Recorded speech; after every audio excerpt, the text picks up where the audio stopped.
इतिहास के पन्नों में सुनहरे अक्षरों से लिखी जाएगी तेरी कहानी। कैसे प्रभु को सौंप दी तूने पूरी अपनी जिंदगानी। सच्चाई, सफाई, सादगी का नारा लगाकर भारत की बढ़ाई तूने शान। इस धरती को गुलिस्तां बनाया तू है शान-ए हिंदुस्तान। कभी दुर्गा, कभी शीतला बन वरदानों की वर्षा की। मातृ प्रेम लुटाया सब पर है रूहानी पालना की। तेरी शिक्षाओं की कुंजी ब्रह्मा वत्सों द्वारा पाई है। तेरी यादों को संजोकर एक नई माला बनाई है, एक नई माला बनाई है, एक नई माला बनाई है। कंपेनियन ऑफ गॉड, दादी जानकी।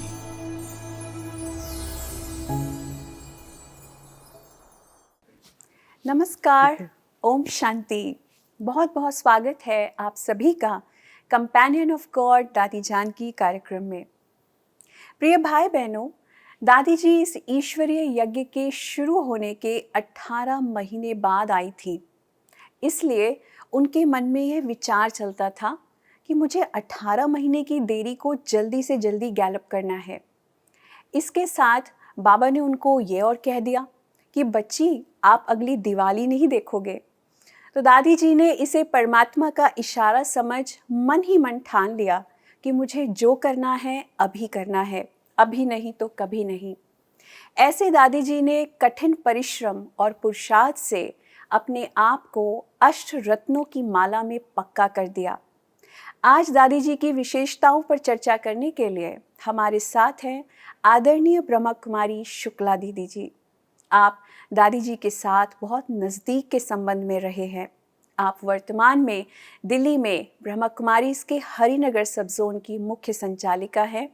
तो आइए सुनते हैं शुक्ला दीदी जी से दादी जी के साथ के उनके अपने अनुभव। दीदी, आपका बहुत बहुत स्वागत है हमारे इस कार्यक्रम में आने के लिए। ओम शांति। ओम शांति।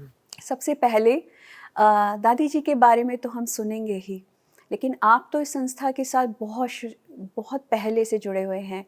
तो कैसे आप संपर्क में आए संस्था के, और आपने कब निश्चित किया कि आपको समर्पित होना है?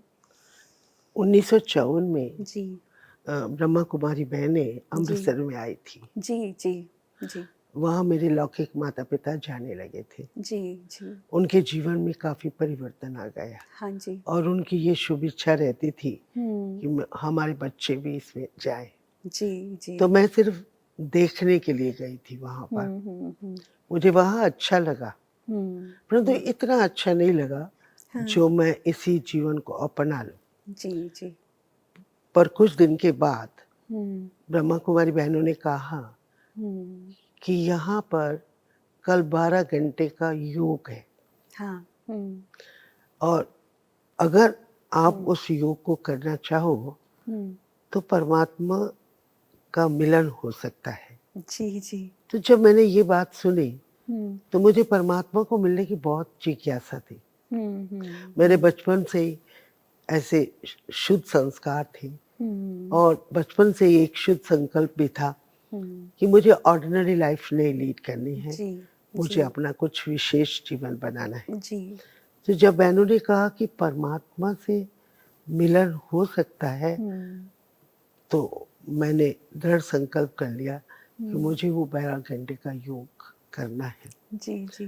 तो मैं बहुत ही वात्सल्य, प्रेम, सच्चे हृदय के उद्गारों को लेकर मैं वहाँ गई, योग साधना के अंदर बैठी। और उस समय कोई इतने विशेष साधन भी नहीं हुआ करते थे। बहुत ऑर्डिनरी वे में आपको अगर मैं बताऊं तो आपको थोड़ा हंसी भी लगेगी कि बड़े ऑर्डिनरी वे में हम लोग उस परमात्मा पिता की याद में बैठे थे। 12 कुमारियां थी उसमें। अच्छा। तो सबके अंदर जिज्ञासा तो थी, पर कई बहनें थोड़ी देर के बाद उठती बैठती, परंतु मेरे को ऐसा लग रहा था कि मुझे अपनी जिंदगी का फैसला करना है, या इस पार जाना है या उस पार जाना है। जी जी। तो मैं बहुत सच्चे लगन में बैठ गई और मैंने देखा 5-6 घंटे मैं लगातार इसी योग साधना में बैठी थी। मुझे खास अनुभूति नहीं हुई, हाँ। परंतु मेरी लगन और तीव्र बढ़ती गई। लेकिन आप 4-5 घंटे लगातार बैठे रहे, हाँ, कुछ मतलब अनुभव नहीं हुआ? नहीं हुआ खास। अच्छा। फिर क्या हुआ कि मेरी जब बहुत आंतरिक लगन बहुत तड़फन जैसी बढ़ गई, तो फिर मैंने 8 घंटे के बाद यह अनुभव किया कि मेरी सारी कर्म इंद्रियां शांत शांत शिथिल हो शीतल गई। हो जी रही है। जी जी। और फिर उसके बाद मेरा मन भी बहुत कंसंट्रेट हो गया और मुझे ऐसा महसूस होने लगा कि जिसकी तुझे तलाश है वो तेरे सामने है। और उन्होंने मेरे सिर पर हाथ फेरा और कहा, बच्ची कैसे हो? तो जैसे मैंने ये शब्द सुने तो मैं बहुत ही, मेरा मन भाव विभोर हो गया और मेरा अंग अंग बहुत पुलकित हो गया और मेरे आंखों से अश्रुधारा बहने लगी। लगातार पानी पता नहीं कहाँ से आ रहा है, कहाँ जा रहा है, जी और जी मैं जी। एक अजीब सी मस्ती में हाँ जी। मस्त हो गई। तो आपको साक्षात्कार हुआ बाबा का? साक्षात्कार नहीं, अनुभव हुआ मुझे, जी जी है ना? जी जी। और क्या बताऊं मेरी सिस्टर, मेरी इतनी लगन बढ़ गई जो रोजाना मेरा इस तरह का पाठ चालू हो गया और ऐसा लगने लगा मेरे सारा अंधकार मिट गया है और मेरे जी चारों ओर प्रकाश ही प्रकाश है और मैं रोजाना भिन्न भिन्न प्रकार की अनुभूतियां करने लगी। जी जी जी। कभी तो मुझे ऐसा महसूस होता था मेरे नेत्रों से एक बहुत चमत्कारी ज्योत निकल रही है, प्रकाश निकल रहा है और वो समस्त विश्व में फैल रहा है। जी जी। कभी मुझे ऐसा लगता था कि मैं एक बहुत बड़ी शक्ति हूँ और कभी मुझे ऐसा लगता था मैं बहुत सूक्ष्म अति सूक्ष्म ज्योति हूँ। तो मेरी लगन जब इस तरह के मेरे को अनुभव होने लगे हाँ जी। तो मेरी और जिज्ञासा बढ़ने लगी, इसके आगे क्या है, इसके आगे क्या है। तो मुझे रोजाना नित नए अनुभव होते थे। तो आपको परिवार का सपोर्ट मिला कि धीरे धीरे करके आपने आना जाना शुरू किया, सेंटर के साथ जुड़ना शुरू किया, तो परिवार का कितना सहयोग मिला? ऐसा था कि मेरे परिवार में मेरे माता पिता तो चलते थे, हाँ जी। परंतु जब मेरी लगन बहुत बढ़ गई, जी जी। आपको मैं क्या बताऊं, मैंने रात को बिस्तर पे सोना भी बंद कर दिया था जी जी। और मैं सोफे के ऊपर ही मतलब तपस्या करते थे। हाँ। हाँ जी। पर मेरी मम्मी को ये बातें पसंद नहीं है, जी हालांकि जी वही मुझे लाई थी इधर, जी जी। परंतु उसने जब देखा इसकी लगन इतनी बढ़ गई है तो उन्होंने ये सोचना शुरू कर दिया कि ये तो मीरा जैसी हो गई है, अब ये शादी वादी कुछ करेगी नहीं। जी जी। तो फिर उन्होंने मुझे संसारिक बंधनों में बांधने के लिए अनेक प्रकार के प्रयास किए, जी। परंतु जैसे दुनिया में भी कहा जाता है कि किसी की किससे लगन लग जाए हाँ। और उसको कोई अगर ब्रेक लगाएगा तो और बढ़ेगी। बिल्कुल तो मेरी बिल्कुल। लगन उनके वो उधर से विघ्न परिस्थितियां खड़ी होती और उधर मेरी लगन और बाबा की तरफ लग जाती, जी बढ़ती जी जाती जी। और मैं बाबा को यही कहती, तू मेरी लाज रखेगा, मैं तेरी लाज रखूंगी। मुझे तो फुल कास्ट ब्राह्मण बनना है जी जी। ना? तो आपने फिर जो बंधन आपका आपके रास्ते में आया और मधुबन आपका कब आना हुआ और बाबा से जो आपकी मुलाकात हुई वो कैसे हुई, वो थोड़ा अनुभव हमें सुनाएं। मेरी वैसे फर्स्ट मुलाकात जब अमृतसर में हुई 1956 में, जी तो उस समय एक बहुत एक जिसने ही मेरे जीवन के अंदर नया और मोड़ दिया, हाँ। वो ये थी कि उन दिनों में ये इलेक्ट्रिक के इतने साधन नहीं होते थे, सिर्फ ग्रामोफोन होता था। जी तो मेरे बाबा मम्मा का अमृतसर में आगमन हुआ हाँ जी। तो मुझे ही कहा गया कि तुम बाबा की क्लास आरंभ होने से पहले कुछ गीत बजाओ। तो मैंने एक गीत लगाया था, तुम ही हो माता पिता तुम ही हो। तो इसी का अंतिम लाइन आती है, मैं तेरे चरणों की धूल हूँ। हाँ हाँ। तो जैसे वो गीत बजा तो बाबा ने कहा, बच्ची बस बस बस। तो मैंने सोचा, मैंने तो बड़े वात्सल्य, प्रेम और नम्र हृदय से ये गीत लगाया है, पता नहीं बाबा ने क्यों ऐसे कह दिया, बस बस। तो फिर बाबा ने मेरे को अपने पास बुलाया और बड़े प्यार से मीठी दृष्टि देते हुए कहा, बच्ची तू चरणों की धूल नहीं हो, तू बाबा के मस्तक की मणि हो। जी जी जी। अब जैसे मैंने ये शब्द बाबा के सुने तो मेरे अंदर और नई शक्तियों का संचार होने लगा और एक नया उमंग, नया उत्साह, नई आशा की किरण पैदा हो गई। क्योंकि मेरे को हमेशा एक बात की संकल्प रहता कि आशा में तेज है, आशा में बल है, आशा में उमंग उत्साह है, आशा में संसार सृजन करने की शक्ति है। जी, तो वो शक्ति मेरे अंदर आने लगी। तो दादियों से आपकी मुलाकात कब हुई? क्योंकि बाबा के साथ वो भी सब पुरुषार्थ करते थे, तो पहली बार जैसे जो विशेष दादियों का जो ग्रुप है, मेरा जानकी दादी से जो मुलाकात हुई जी 1957 में हुई, जी है ना? जी। जानकी दादी की फर्स्ट मुलाकात में ही मुझे उनके सादा जीवन, ऊंच विचारों का बहुत प्रभाव पड़ा था। हाँ जी, हाँ जी। है ना? और एक बात ने मुझे अंदर खिंचोर के रख दिया, क्योंकि मेरी रिसर्च करने की थोड़ी नेचर थी। तो एक दिन मैं दिन के टाइम सेंटर पर गई, तो दादी वहाँ पर कुछ शालों में कढ़ाई कुमारियों के साथ कर रही थी। ये अमृतसर की बात है। हाँ जी। कढ़ाई कर रही थी। हाँ। तो मैंने सोचा कि आश्रम के अंदर शाले कहाँ से आ गई, है ना? और दादी इस तरह से बहनों को साथ लेकर के कढ़ाई कर रही है, ये कैसे? तो मैंने दादी को बहुत प्रेम पूर्वक पूछा, दादी जी ये क्या आप कर रही हैं? तो कहने लगी, समय का सदुपयोग कर रही हूँ। जी, है ना? जी बिल्कुल। तो मैंने कहा कैसे दादी ये समय का सदुपयोग? कहा देखिए हमारे पास काफी समय होता है, तो मेहनत करके खाना ही श्रेष्ठ खाना है। हाँ जी। तो इसलिए अब उसको अपने समय को यूटिलाइज करती हूँ। मैं स्टेशन के पास एक दुकान है, वहाँ जाती हूँ। अच्छा। वहाँ से शाले लेकर के आती हूँ और यहाँ दिन में बैठ के हम लोग आपस में कढ़ाई सिलाई करके नई बात सुनाई दादी जी के बारे में। तो दादी जी मतलब कढ़ाई करके उसको ओके कहती थी ऐसे करने से देना अच्छा होता है। हाँ। तो जब दादी ने ये शब्द बोले तो मुझे और भी लगा कि सचमुच यही जीवन की असली सार्थकता है। मुझे भी अपने जीवन को इसी तरह से जीना है, किसी के ऊपर डिपेंड करना कोई अच्छा नहीं होता है। हाँ। दादी जानकी को आपने विशेष किस बात पर ज़्यादा अथॉरिटेटिवली मतलब बात करते हुए या अथॉरिटी से देखा कि दादी जी इस चीज़ पे बहुत ज़्यादा फोकस करते हैं? क्योंकि मैंने दादी जी के अंदर त्याग, तप, वैराग जी तीनों का समावेश देखा। हाँ जी। और दादी जी कहा करती, त्याग में बल है जी, तप में तेज है और वैराग्य में निखार है।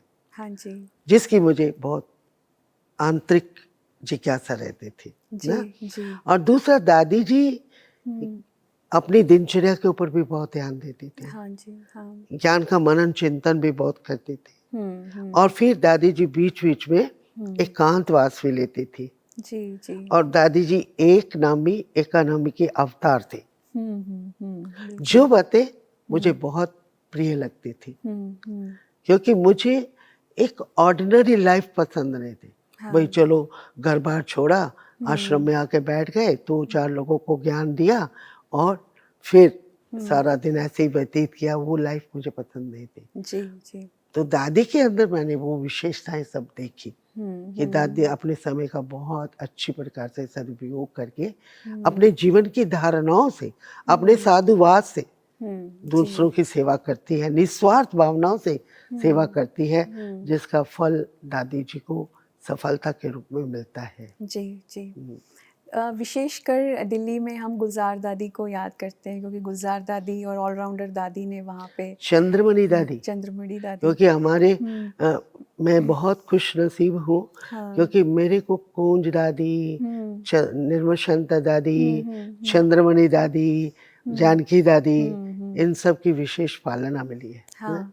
मैंने जैसे बताया कि जानकी दादी के द्वारा भी मेरी लगन क्योंकि दान की दादी ने मुझे बाबा से सर्व संबंध जोड़ना सिखाया। हाँ जी, हाँ जी। जान की दादी ने मुझे बाबा से पत्र व्यवहार करना भी सिखाया, है ना।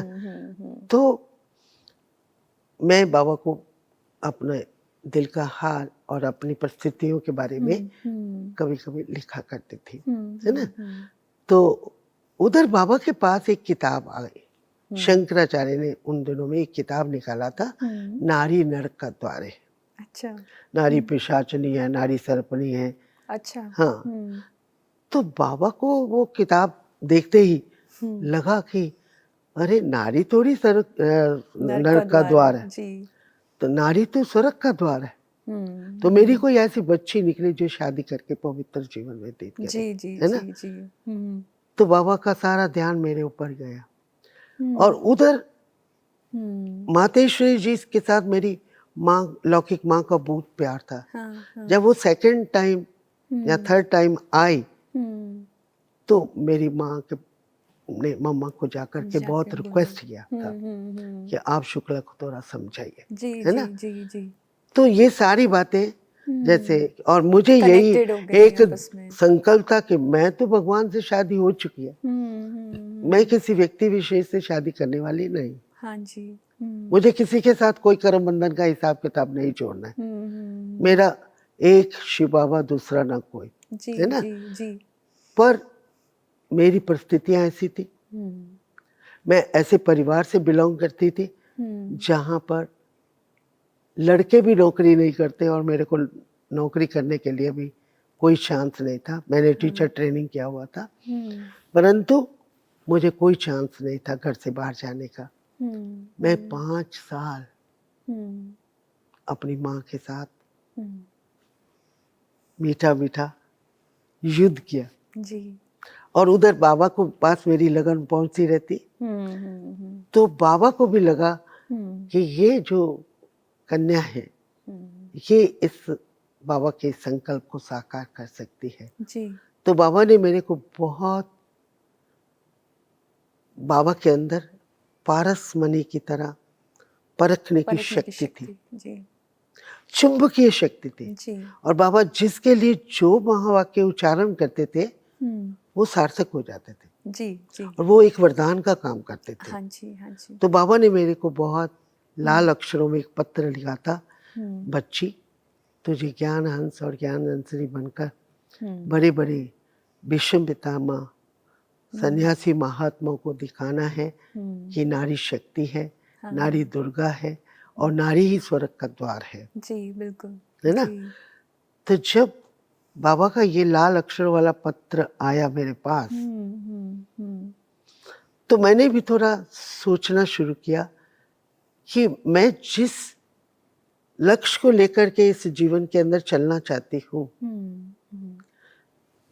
मेरे सर्कमस्टांसेस इस तरह के हैं जो मैं यहाँ से बाहर नहीं निकल सकती। और मातेश्वरी जी के ऊपर मुझे बहुत विश्वास था और मुझे समझती थी कि मम्मा ने जो शब्द मेरे लिए उच्चारण किए हैं वो मेरे को, मेरी छत्र छाया बनेगी। जी बिल्कुल। मेरी बैकबोन बनेगी। जी जी। तो मम्मा के बहुत समझाने के बाद मैं मान गई थी कि ठीक है चलो मैं शादी करूंगी। और मेरी माँ को भी लगा अरे ये किस बाग की मूली है, विश्वामित्र जैसे भी हार गए, अगर ये मान गई है तो इसके जैसे ये कहती है वैसे करो। तो मैंने उसको ये कहा था कि मैं उस व्यक्ति से शादी करूंगी जो मेरे साथ प्रतिज्ञा करेगा कि मुझे ऐसा जीवन व्यतीत करना है। जी जी जी। तो फिर बाबा ने सुंदरलाल जी के बारे में बताया। हाँ जी, हाँ मम्मा बाबा ने। तो फिर वो लोग भी, हमारे दीदी मनमोहिनी खास अमृतसर में आई मेरे को देखने के लिए, उनके परिवार के लोग भी आए। और जैसे ही मैंने सुंदरलाल जी को देखा तो जो मेरे अंदर आवाज आती थी, मैं योग में बैठती थी ना, तो मुझे एक आवाज होता था, बच्ची तुझे कोई विशेष कार्य करना है। अब क्या करना है वो मुझे नहीं पता। हाँ जी। तो जैसे मैंने सुंदरलाल जी को देखा तो उनको देखते ही मेरे मन में संकल्प आया कि ये व्यक्ति इसके लिए ठीक है। अप्रोप्रिएट है। हाँ, जी ठीक है। जी। तो फिर उसके बाद समझो ये सारा आपको मुझे सुनाते हुए बहुत अ, खुशी होती है जी। कि प्रभु ने मेरी लाज रखी हाँ जी। और जगदीश भाई हाँ। इसके पुरोहित बने और बिरला मंदिर के पास हिंदू महासभा भवन है।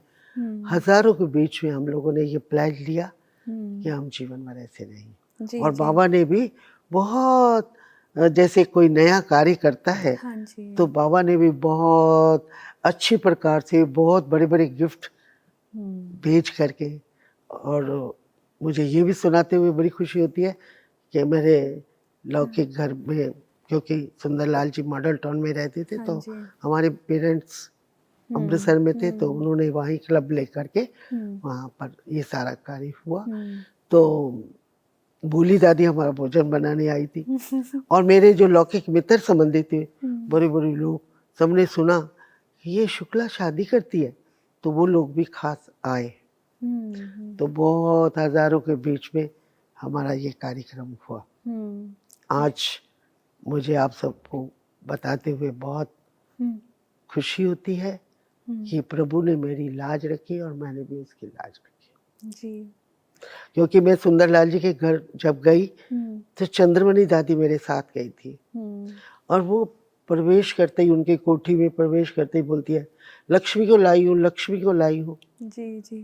तो मुझे आया सचमुच मैं तो एक नाटक प्ले कर रही हूँ। हाँ जी।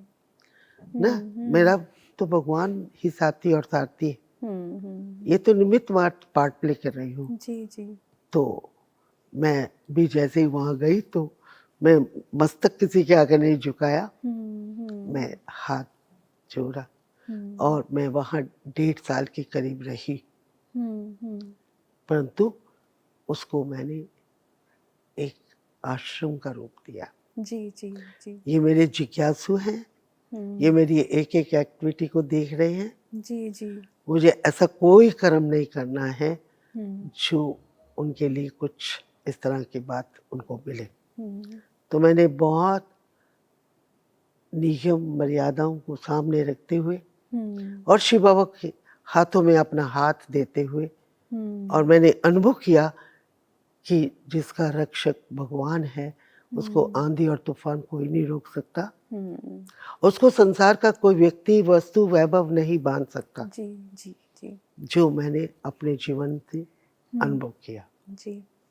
अब जैसे दादी जानकी जब दिल्ली में आते थे तो कुछ सेवाओं की क्या रूपरेखा होती थी? दादी का किस तरीके से मतलब सब दादियों से मिलना, सब भाई बहनों से मिलना, तो विशेषता आपने क्या देखी दादी जी की उस समय?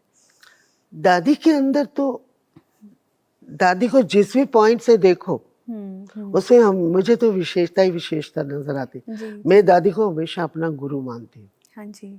मुझे एक बात और बहुत अच्छी तरह से याद आती है कि जब हमारा ये डिवाइन मैरिज हुआ तो उसके बाद बाबा बॉम्बे में थे। जी जी। क्रिसमस हॉलीडे पर बाबा ने हमको बॉम्बे में बुलाया था। हाँ जी। तो बाबा भी चाहता था कि मैं एक नया कार्य किया है। दीदी मनमोहिनी हमारे साथ गई थी और दीदी एक धनाढ्य परिवार से बिलोंग करती थी। दीदी को भी लगता था बाबा ने एक बहुत बड़ा कार्य किया है, वो अपने मित्र संबंधी सबको दिखाना चाहती थी। हाँ। तो मुझे कहती थी कभी ये पहनो, कभी ये पहनो, कभी वो पहनो। पर दादी कान में आके बोलती, जानकी दादी जी शुक्ला टेस्ट हो रहा है जी। तो जब वो कान में आके बोलती टेस्ट हो रहा है, परीक्षा में पास विद ऑनर होना है, हाँ जी, तो मुझे लगता कि ये बहुत अच्छी बात है। मतलब रिकॉल कराते रहते थे कि हाँ, परीक्षा है हाँ, आपकी। तो क्या हुआ कि बाबा ने भी मेरा टेस्ट लेने के लिए बहुत फॉरेन की बहुत अच्छी अच्छी चीजें, अच्छी अच्छी ड्रेसेस, अच्छे अच्छे जेवर, जैसे आर्टिफिशियल जेवर वगैरह सब सामने रखे। बच्ची ये पहनो, बच्ची ये पहनो। बच्ची ने पिक्चर नहीं देखा, पिक्चर भेजो इसको, है ना। पर मैं, बाबा इतने तक बोलता भगवान तेरे को कह रहा है।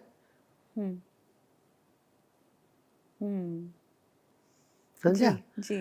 तो उससे मुझे दादी की एक एक बात का मेरे पर प्रभाव था कि मुझे का ऐसा अपने जीवन को जागती ज्योत की तरह बनाना है, जो मेरा लक्ष्य है कि मुझे बाल ब्रह्मचारी रहकर एक ईश्वर पिता से ही अपने सर्व संबंध जोड़ने हैं, उनसे ही सर्व संबंधों का रस लेना है, और वही मेरा रक्षक और पालक है, वही मेरे जीवन का सहारा है। जी जी बिल्कुल। भले मैं सुंदरलाल जी के साथ आज भी रहती हूँ, हाँ जी। परंतु मेरे मन के अगर जानेंगे तो यही बात है। तो आज दादी जी हमारे साथ नहीं है, तो आपको कैसे कमी महसूस होती है?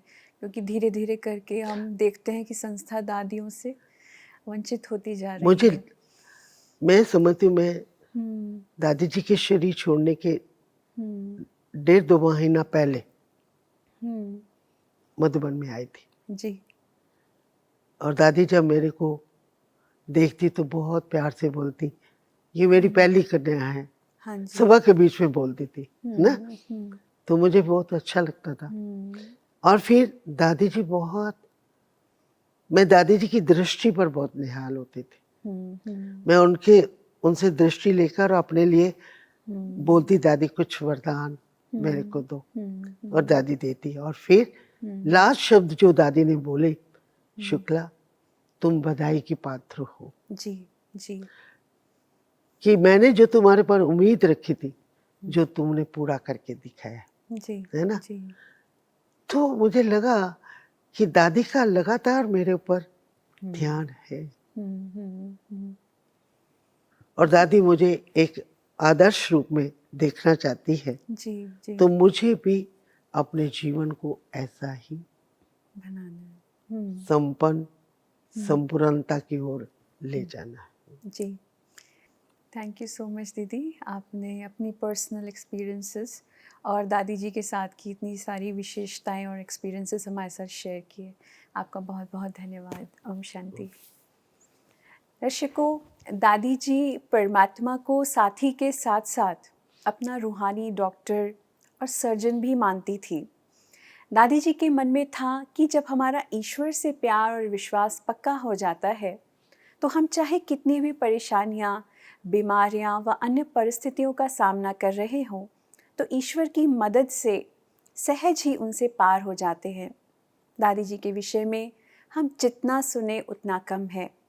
आप सभी दर्शकों का बहुत बहुत धन्यवाद हमारे सीरीज़ को इतना सराहने के लिए। आज के लिए बस इतना ही, आज्ञा लेते हैं। नमस्कार। ओम शांति।